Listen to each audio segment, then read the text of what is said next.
Hello friends, कैसे हो? सभी को मकर संक्रांति की हार्दिक शुभकामनाएं।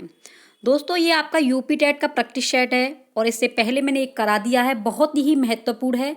तो जितना हो दोस्तों फटाफट से लाइव आ जाइए और दोस्तों वीडियो को शेयर कर देना, जिससे हमारे जो भाई बहन हैं वो अपने यूपी टेट में अच्छा स्कोर करके लेके आएँ। तो दोस्तों ये बहुत ही इंपॉर्टेंट क्लास है आपकी सीडीपी की। तो देख लेते हैं दोस्तों कि आपका पहला क्वेश्चन क्या है और आप इसका आंसर बताना। निम्नलिखित में से कौन सा सिद्धांत अधिगम के अंतराल सिद्धांतों से संबंधित नहीं है? यानी कि आपको नेगेटिव बताना है, अधिगम के अंतराल सिद्धांतों से संबंधित नहीं है। मानसिक अनुशासन का सिद्धांत, समान अवयव का सिद्धांत, रटत स्मृति का सिद्धांत या सामान्यीकरण का सिद्धांत। तो ऑप्शन कौन सा लॉक किया जाएगा? तो फ्रेंड्स इसका ऑप्शन है आपका, वो है आपका, देखिए, जहां भी रटन प्रणाली दिख जाए, आपका नेगेटिव पूछा है तो ऑप्शन आपका बी लॉक किया जाएगा। नेक्स्ट क्वेश्चन है दोस्तों, निम्नलिखित में से कौन सा थॉर्नडाइक का संबंधवाद सिद्धांत का अन्य नाम नहीं है? यानी कि अन्य नाम नहीं पूछा है, वेरी वेरी इंपॉर्टेंट है। थॉर्नडाइक का उद्दीपक अनुक्रिया सिद्धांत, अधिगम का बंध सिद्धांत, अनुबंधित अनुक्रिया का सिद्धांत या प्रयास एवं त्रुटि का सिद्धांत, इसमें से कौन सा नहीं है थॉर्नडाइक का? बताइए। तो ये जाता है फ्रेंड्स आपका, यानी कि सी ऑप्शन जाता है, अनुबंधित अनुक्रिया का सिद्धांत, यानी कि सी आपका बिल्कुल सही है, अनुबंधित अनुक्रिया का सिद्धांत। ये इनका अन्य नाम नहीं है थॉर्नडाइक का। अगला क्वेश्चन है, निम्नलिखित में से कौन सा स्मृति के तत्वों का सही तार्किक क्रम है? आपको सही तार्किक क्रम बताना है।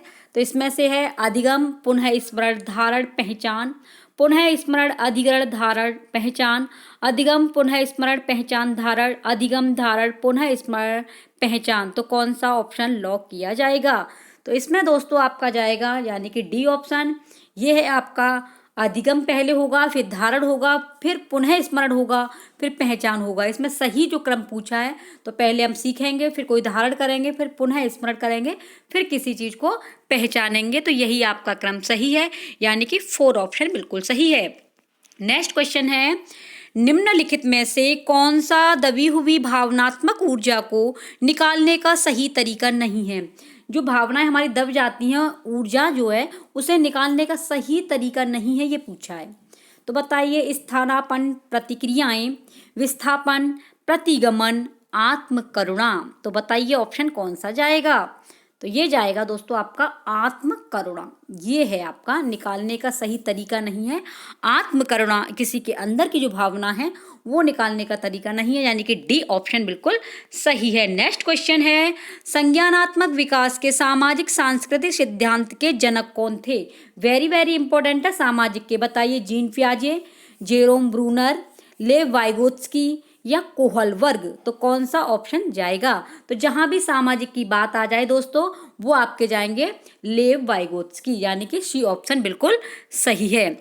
जिस तरीके से फ्रेंड्स आपने जो है पहले तैयारी की थी, उससे भी बेहतर कीजिए। जितना हो दोस्तों अपना रिवीजन कीजिए, टाइम अब नहीं है, जितना टाइम है उसका आप सही तरीके से प्रयोग करो। और दोस्तों जितना हो वीडियो को शेयर कर देना, वही क्वेश्चन कराए जा रहे हैं जो आपके हर बार यूपी टेट में आते हैं। तो दोस्तों आपको ये वीडियो बहुत ही हेल्पफुल होगी और इसका अगर पीडीएफ प्राप्त करना है तो आप दोस्तों वहाँ आपके टेलीग्राम चैनल है, उसका नाम है आदर्श चैनल, आपका आदर्श कैरियर क्लासेस, उसे ज्वाइन कर लेना। वहाँ पर दोस्तों आपको ये पीडीएफ प्राप्त हो जाएगा। ठीक है फ्रेंड्स।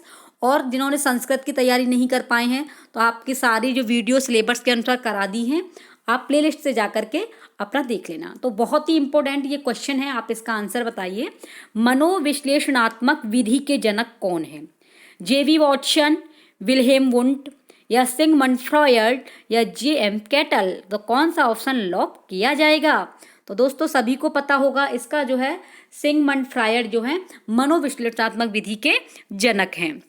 नेक्स्ट क्वेश्चन है, यह किसने कहा है कि किशोरावस्था दबाव, तनाव, तूफान तथा संघर्ष की अवस्था है? वेरी वेरी इंपॉर्टेंट है ये किसने कही थी कि किशोरावस्था जो है दबाव की, तनाव की, तूफान की, संघर्ष की अवस्था है? विलियम एच वर्टन ने, स्टेनले हॉल ने, जे.ए. हेलीफील्ड ने या जीन पियाजे ने? तो किसने बोला था? ये दोस्तों बोला है आपके स्टेनले हॉल ने। ये इन्होंने किशोरावस्था के बारे में बोला है। वेरी वेरी इंपॉर्टेंट है, आप इसे याद कर लेना। स्टेनले हॉल आप याद कैसे करेंगे? किशोरावस्था दबाव, तनाव, तूफान तथा संघर्ष की अवस्था है। तो ये जो है किशोरावस्था, जहाँ भी बच्चे जाते हैं तो हॉल में जाते हैं, एकांत देखते हैं और वहाँ पे जा कर के अपनी परेशानियों के बारे में सोचते रहते हैं। तो हॉल से याद कर लेना, ये तूफान की अवस्था बोला है स्टेनले हॉल ने। अगला क्वेश्चन है, निम्नलिखित में से कौन सी किशोरावस्था की विशेषता नहीं है? नहीं पूछा है। मांसपेशियों का भार कुल शरीर के भार का 20% होता है। दिवा स्वप्न देखने की प्रवृत्ति बढ़ती है। शब्दकोश बढ़ जाता है। मानसिक योग्यताएं अपनी चरम सीमा पर पहुंच जाती हैं। तो ऑप्शन बताइए कौन सा लॉक किया जाएगा? तो इसमें दोस्तों आपकी बताया है कि विशेषता नहीं है, तो यही विशेषता नहीं है। मांसपेशियों का भार कुल शरीर के भार का 20% होता है, यानी कि ए ऑप्शन बिल्कुल सही है। नेक्स्ट क्वेश्चन है, निम्नलिखित में से कौन सी व्यक्तित्व मापन की अप्रक्षेपी तकनीकी है? यानी कि अप्रक्षेपी पूछा है, तकनीकी पूछी है। साहचर्य प्रविधि है या समाज मितीय प्रविधि है, रचना प्रविधि है या पूर्ति प्रविधि है? तो ऑप्शन कौन सा लॉक किया जाएगा?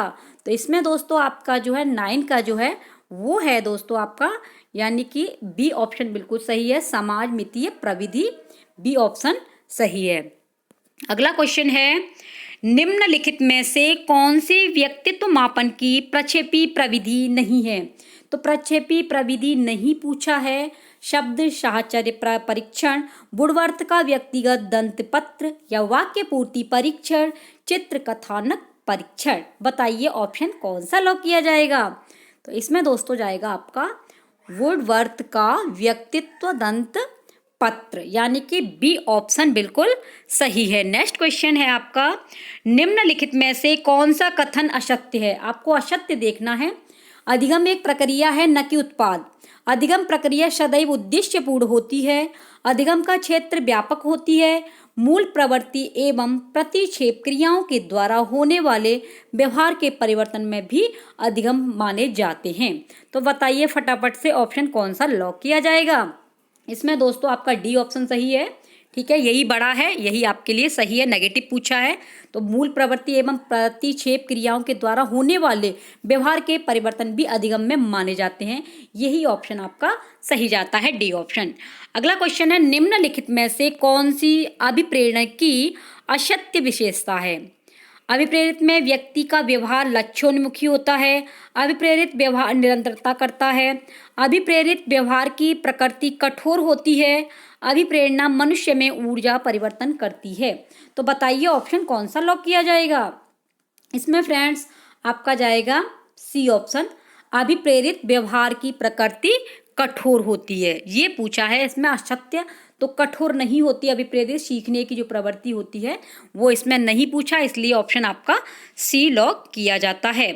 नेक्स्ट है आपका क्वेश्चन, सृजनशील के पोषण एवं संवर्धन के लिए मस्तिष्क उद्ललन विधि प्रतिदिन, ये किसने कहा है? ये किसके द्वारा है? सृजनशील के पोषण एवं संवर्धन के लिए मस्तिष्क उद्ललन विधि प्रतिदिन किसने किया था? तो टॉरेंस ने, गायर्श ने, ओसबर्न ने या गॉर्डन ने?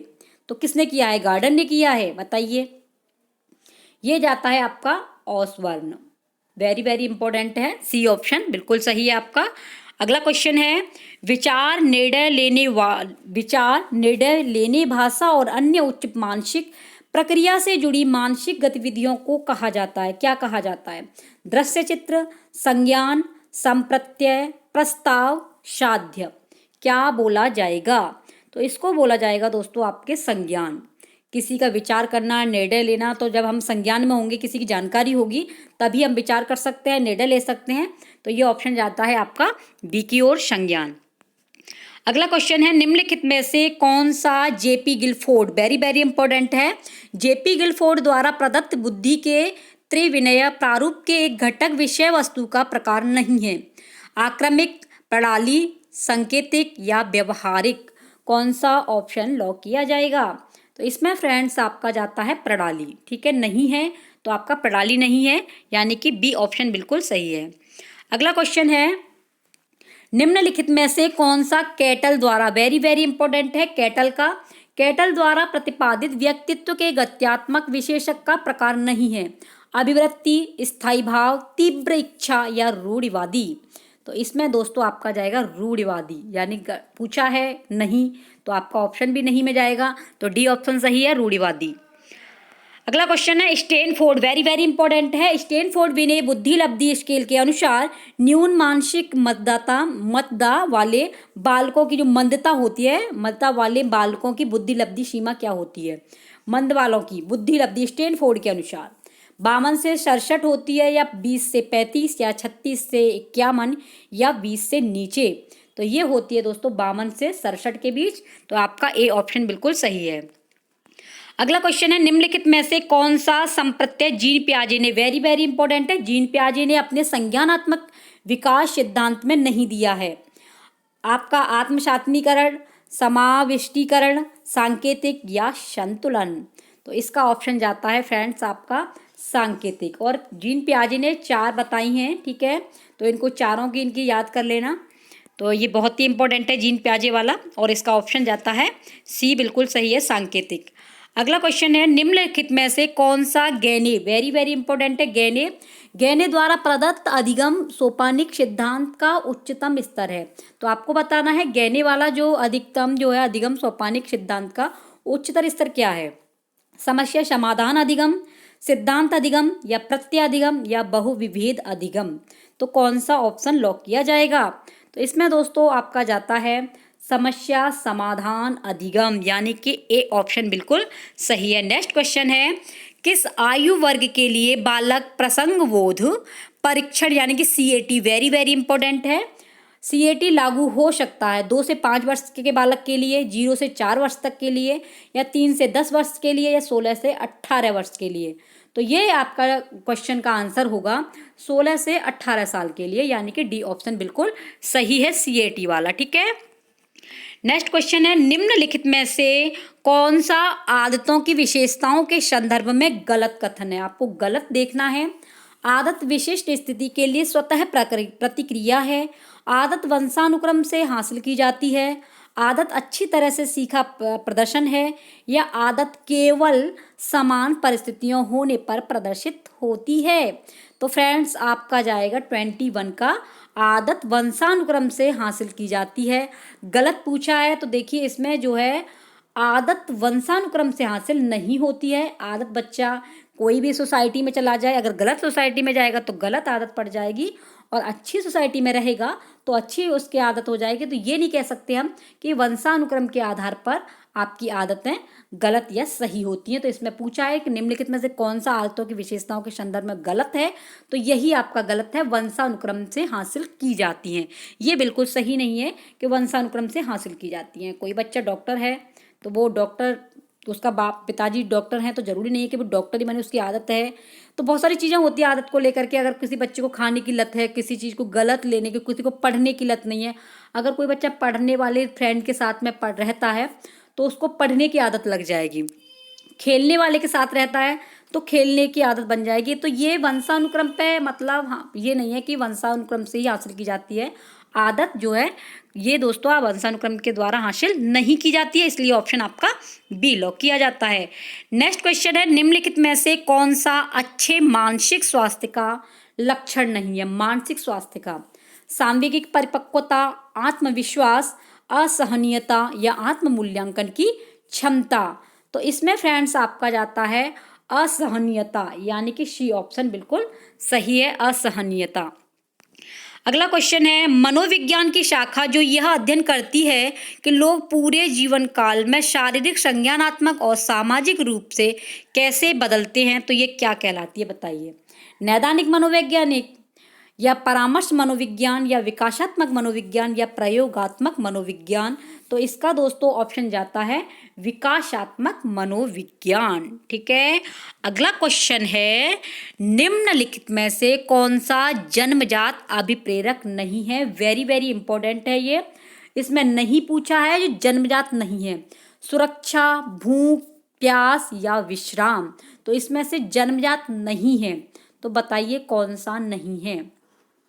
तो ये है दोस्तों आपका सुरक्षा जो है ये जन्मजात नहीं होती है। भूख जन्मजात होती है, प्यास भी होती है, विश्राम भी होता है, लेकिन सुरक्षा दोस्तों जन्मजात नहीं होती है। इसलिए आपका ऑप्शन ए लॉक किया जाता है। अगला क्वेश्चन है, निम्नलिखित में से कौन सा आधुनिक मनोविज्ञान का व्यवहारिक दृष्टिकोण है? आपको बताना है आधुनिक मनोवैज्ञानिक का जो व्यवहारिक दृष्टिकोण है वो क्या है। खुले व्यवहार पर ध्यान केंद्रित करता है, संज्ञानात्मक क्रियाओं पर ध्यान केंद्रित करता है, जैविक घटनाओं पर केंद्रित है, या पुरुष पूर्वाग्रह की आलोचना पर केंद्रित है? तो बताइए ऑप्शन कौन सा जाएगा।